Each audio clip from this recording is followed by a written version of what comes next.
Welcome to the Awakening Podcast Network. Get ready for an inspiring audio from this cutting-edge voice. You can find more podcasts at awakeningpodcasts.com.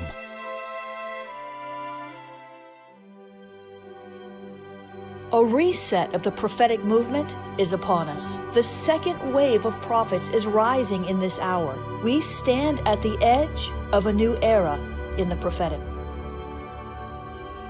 We're gathering the international prophetic community at the Global Prophetic Center, a hub for prophetic training, prophetic labs, summits, networks, and lighthouses.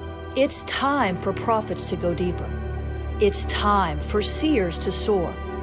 It's time for prophetic voices to rise up and decree what says the Spirit of God with accuracy that causes the world to pay attention. The Global Prophetic Center offers proven prophetic systems and structures to equip you to walk worthy of your calling and to prophesy with precision, boldness, diplomacy, and wisdom. Get hands-on training and mentoring in a safe environment that breeds true prophetic community and learning. Receive impartation and activation. Sharpen your gift and avoid prophetic pitfalls. Get commissioned. Get networked. Get sent out with the word of the Lord in your mouth and the confidence to release it. Begin your journey today by applying at globalpropheticcenter.com. Oh, thank you for being with us, Women on the Rise. I'm here today with Patricia King. And Patricia, we've got a subject matter that I am really passionate about, and that is the subject of adoption and foster care. And, you know, we're a church body that is speaking for life. Right. We are saying, you know, let's stop killing babies. Let's, you know, stop the abortion. And in that, we already have a foster care system that is very overworked, very overwhelmed, actually, and children are being really lost to a great degree. And it's a place where the body of Christ really needs to step in. Yeah, I really believe that too, Michelle. And to those of you that are watching this program, I think it's going to be a very important program for many of you. In fact, a call might even come on you in this program. So make sure that you watch the whole thing. But it is true, exactly what you said, Michelle, that there's such a strong stand for pro-life within the church, and there should be. Yes. We should do that. I mean, it just breaks my heart. We were reviewing a video recently that was actually done in 2019 when a political leader in the United States of America passed a bill for abortion up to 9 months pregnancy, which meant that they could be actually coming out of the womb and be murdered. Yeah. And I mean, it's one thing when you think, like, okay, I'm not sure there's even a baby. Maybe, you know, it's just a little embryo. It's not, you know, I can't even relate to it as a baby. But when it's 9 months coming out of the womb, there is no mistake about that. It takes it out of anything abstract. And so what it tells us, because there was a standing ovation, by the way, on that video, everyone, I mean, it looked like there was probably over 100 people in that room. Wow. And they all stood, clapped their hands, and were giving a standing ovation of that happening. And this is just a travesty, right? And it's not just for the killing of the baby, but what that is as far as child sacrifice goes. And in the Bible, when there was child sacrifice, and a lot of believers in Africa, for example, who have come through culture with witchcraft and that, they know what that means. Child sacrifice gives them their greatest degree of spiritual power. Right. Okay? Right. So it's like there's a big spiritual thing happening of control, demonic control, and all that. Right. So we have to keep our eyes on children, especially, because there's different ways that we can sacrifice them. Mm-hmm. Abortion is one, but let's say that we are able to save babies from being aborted. We have all those babies to look after now. Yes. Some of them are unwanted, obviously, or people wouldn't have been wanting to have an abortion. So what are we going to do with them? And what are we going to do with the children right now that are in the system, that they can't find foster homes for them? They can't find anyone to look after them. Little siblings are being split up because there's not enough homes to look after them. And I just want to reach out to our viewers right now and say, every little child, they have this beautiful destiny within them, and they were created to be loved. And some of them have never known love. And we need to be available and ready to rescue them, to bring them in, to see their value, and to nurture that. And I was saying to you earlier that if I wasn't so immersed in the busyness of what I'm doing right now, that is something I would want to do, is to become a full-time foster parent, because I think it's so valuable having the input into a person's life. And when my husband and I were younger, raising our children at home, not with the schedules that we have today, we did take in foster children. And every life that God let us care for, we were able to show them love. In fact, I got correspondence from them later when they had grown up, and that saying, thank you so much. We'll never forget the love that we felt at that time, and that you put my life on a good foundation. And some of them we didn't have for very long, right? But even that made such an impact. So God wants the church to wake up to what we can do in a practical way, not just being a voice, not just being there at political rallies or whatever. And I'm not saying those things are bad. We need to be there, but we can do boots on the ground right now and reach out and nurture the called ones. And you know, I think of Moses. Yes. He was rescued. Right. He was a child at risk, and he was rescued and then nurtured by someone who loved him in the palace of Pharaoh, right? Yes. And so he was nurtured and was able to fulfill his destiny as a great deliverer of a nation because someone had a heart for him. Yes. You know? And, you know, we talk about the Great Commission and discipling the nations. It starts often one at a time. And to have a child that would come into your home, that you're nurturing and you're providing a safe platform for them, and a atmosphere of care, an atmosphere that is really introducing them to the love of God in that place. You are putting them on a platform that will allow them to step into the destiny that they have been birthed for. And, you know, Moses is such a beautiful example of that there was an entire nation delivered because Moses was saved. Yeah. And I worked in the foster care system for 9 or 10 years and in Arizona. And I know the joy of these precious kids. Yeah. And being able to love them, being able to walk with them and provide them stability, where, you know, often, you know, a foster child in their time of being in foster care will be in over 15 different homes. Yeah, I know. And already just leaving their own home, there's such a feeling it's traumatic for them. I mean, if you can imagine, suddenly everything that you've known is just gone. Yeah. And there's a grief in that child. And then for that to continue to happen over and over and over again. Yeah. And we can step into this gap and make a difference in that. Yeah. And stop leaving it to the world to fill this place. Why are we doing that when the church is so actually equipped to do this and to give these children a place of safety, a place of where they just really are able to know and experience the truth of how precious they are. So beautiful. I was at an event recently, and the driver who was driving us to the airport was sharing his story. And he grew up in a home where his mother and father were foster parents. They had a number of children, natural children, I think 4 if I remember correctly.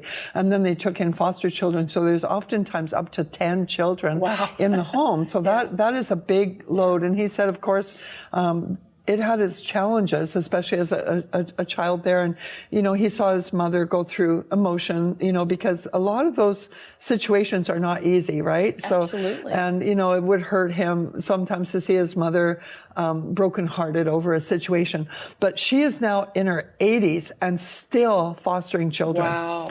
And I forget how many altogether that she has fostered, but it's like, it's like 50, 70 children that she's raised in the foster care system and had great impact on them. And he said a lot of them, like, they remained there even over the years. Many of them did not leave the home or go back to their natural parents after that, but they were raised in that family. And it's just amazing. What a ministry. And with that, I want to just put a suggestion out there for you to pray about, and that's especially to those of you who are in the baby boomer generation. So if you're a baby boomer, you are probably not raising your own children right now. You have finished that phase in your life, but you have wisdom. In fact, I always say, now that I've raised children, I could probably raise a perfect child, because you go through all the life experiences of it. But as baby boomers, we have been, fairly selfish, in that, we grew up as a generation that had, we were spoon-fed, man, and we had the favor of everything out there. We had just the best of everything given to us. But now, for many of us, it's our time to give back the best to others who didn't have the best. And some of the children in the foster care system, they're traumatized. So therefore they have behavioral issues. Right. You can't just put them in a home with, if you have other little children, that would take away from what you have to give to your other children too. But if you're a baby boomer and you've got experience and you've got the patience, then you could help, because trapped inside that traumatized little soul is this beautiful little child with a destiny and purpose. And we saw this in Cambodia with different children that we were able to adopt and bring out of real situations of risk, especially with sex trafficking. And we would bring them, and they were not easy children. They had challenges. One of my favorite memories in life is when we were able to rescue little Johnny. We named him Johnny. And he had multiple issues, emotional issues, neurological issues, because of the trauma that he had gone through. But we loved him to life, and we nurtured him. And he is just this young man now that is able to function in society. He's had impact on many people's lives. And little Esther, we named her Esther because she was so precious, and she was Down syndrome and had been thrown out to the wolves, more or less, and we were able to just bring her in and nurture her, give her surgeries. It does take sacrifice. She needed 3 surgeries, I believe, that we had to do to help her little life flourish. And she's a flourishing young woman of God now. And it's just worth it to know God's love in that way. Does it take sacrifice? Oh yeah. Is it hard? Yes, it can be hard. I don't want to pretend that it's this big romantic, oh good, I get to rescue a child. Isn't that lovely? No, it is work. But I do want to put a challenge out there for any of you that are baby boomers who are sitting there thinking, what could I do that would add value to life right now for someone? Is that to give yourself into the life of another who wouldn't be able to have a voice or a life otherwise, I think would be one of the greatest callings that you could give yourself to. And the other thing is that not everyone is going to feel the call. Like, for example, I would love to, but right now I can't. I'm not in a position in my life. So I don't have to feel guilty about that. I don't have to feel ashamed, that I'm not doing something on that level. But I can add value to those who are doing it. So, for example, if I know people who are caring for foster children, I could maybe take them out for a meal, or I could even help them financially. I could maybe get a sitter in to help so that they could go out and get a breath of fresh air or do their grocery shopping or whatever. There's things that I can do that can add value to that whole mandate, right? And I just want to encourage all of you can do something, right? And I just want to encourage you to ask the Lord what you could do. You don't have to feel guilty or ashamed for not feeling the call to be a foster parent or to adopt a child that's at risk. You don't have to feel guilty about that, but you can say yes to the call of God to add value to this very mandate. Well, and we're a body. So you are going to have different functions within that body. And, this is an area that is so close to the heart of God. And his heart breaks when he is seeing children being discarded sometimes.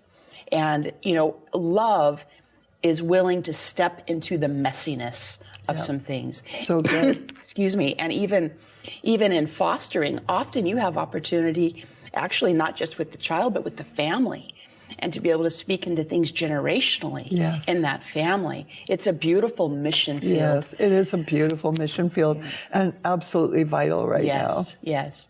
We have a guest who has absolutely walked out and in this mission field. Her name is Harmony Klingenmeyer, and she's a part of Women in Ministry Network. She has written a book called Hear Their Voices, a portrait of American foster family. And Harmony and her husband, Scott, have actually fostered, I think, 17 children out of the Oregon foster system at this point. And they've also adopted some as well. She's a great voice to speak into this. This is Harmony. Hello, Patricia. Hello, Michelle. And hello to my Women on the Rise family. It's such a privilege and an honor to be with you today, talking to you about a subject that is very dear to my heart. But you know what? It's not just dear to my heart. It's dear to the Father's heart. Many of you know that over the last 5.5 years, my husband Scott and I have had the great privilege of parenting 17 children out of foster care in the state of Oregon. And we've hardly put a dent in the need and the numbers. There are thousands of children, hundreds of thousands of children all over the United States in need of fathers and mothers. We're looking around at this generation and we're seeing the devastation of the orphan spirit, the spirit of confusion, and the spirit of trauma. And we might be asking ourselves, what is the answer to this? Many of us know that Jesus is the answer. But do you know that God has ordained and anointed you to meet the need of this generation? That when he created in the Garden of Eden, he didn't create the church. No, he created the family. And it is the business of the bride to redeem the family, to reinstate God's original design, to redeem what has been lost by arising to the occasion of a child's life. James chapter 1, verse 27 is a life verse for me. And it says, pure and undefiled religion before God and the Father is this, to visit orphans and widows in their need and to keep oneself unspotted from the world. These words are not a suggestion. Instead, James is painting a powerful picture for us of what is possible when we embrace God's best for family. He intends for us to see ourselves as the solution to every problem, to specific problems in the world today. And you know what? What you do to meet this need does not have to look exactly like what Scott and I do, but each and every one of us is called to meet the need of the Z generation and the generations coming after us. We're called to steward this generation, to release identity, destiny, purpose, sonship, and daughtership in the lives of children all around this. You can do this through foster care and adoption. You can do this by being a mentor to a child who is struggling and suffering.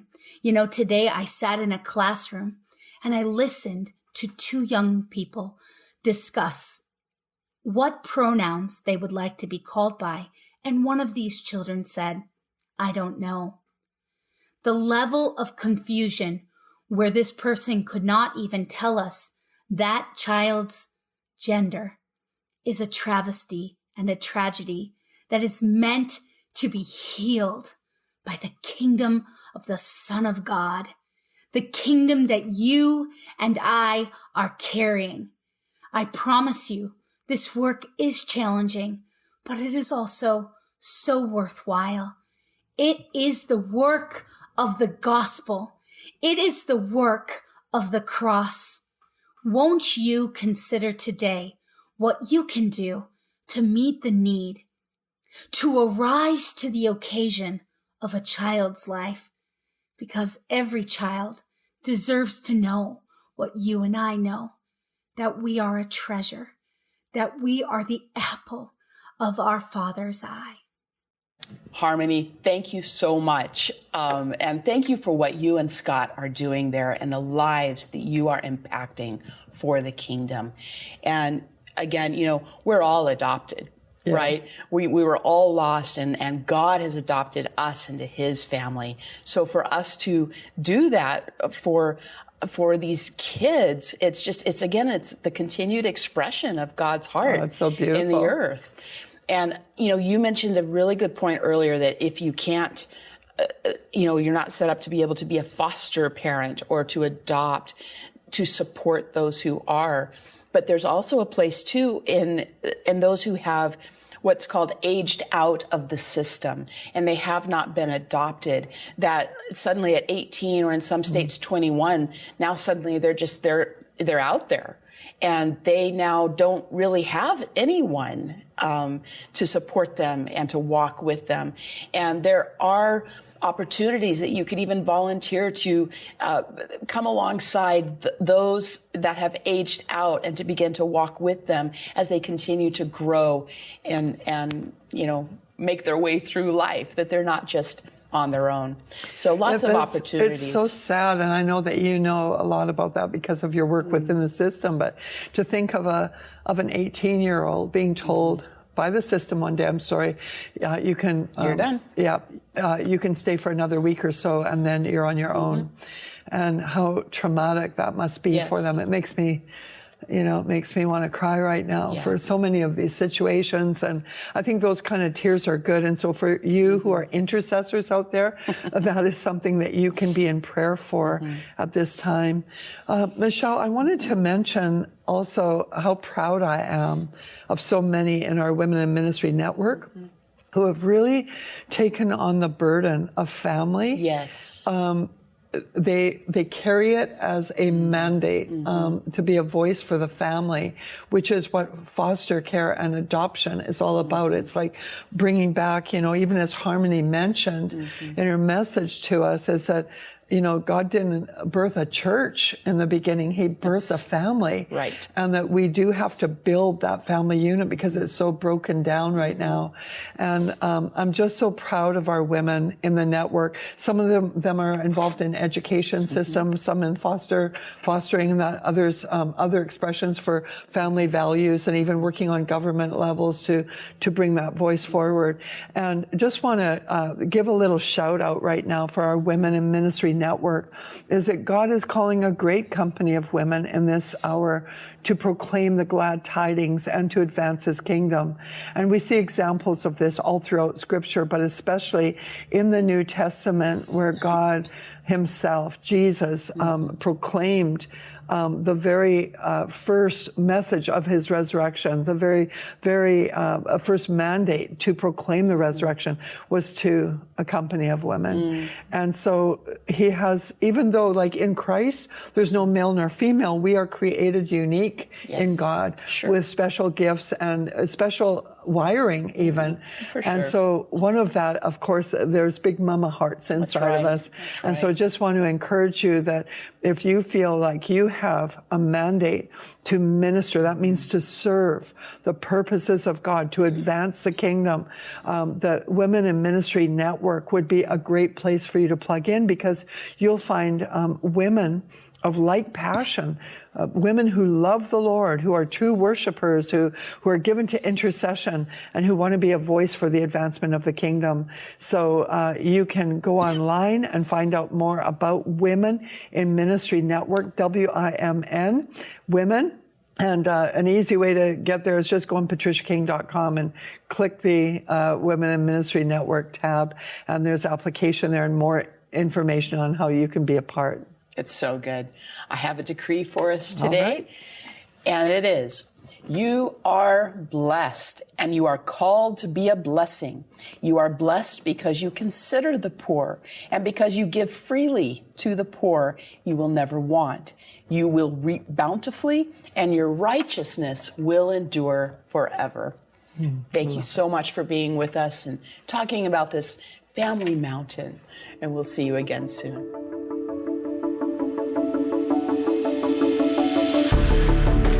You have gifts. God expects you to use them. If you need training to school your gift, log on to schoolofthespirit.tv. You'll find training in spiritual warfare, prophetic ministry, prayer, seers ministry, writing, and so much more. Go to schoolofthespirit.tv today. You want to go deeper? Get equipped to overcome and walk in God's purpose for your life at Awakening House of Prayer's online campus. You'll experience an online family, preaching, teaching, and prophetic impartation for victorious living. We have over 1,000 members online, hungry for what God is saying and doing in the earth. Visit ahop.online today and join our family.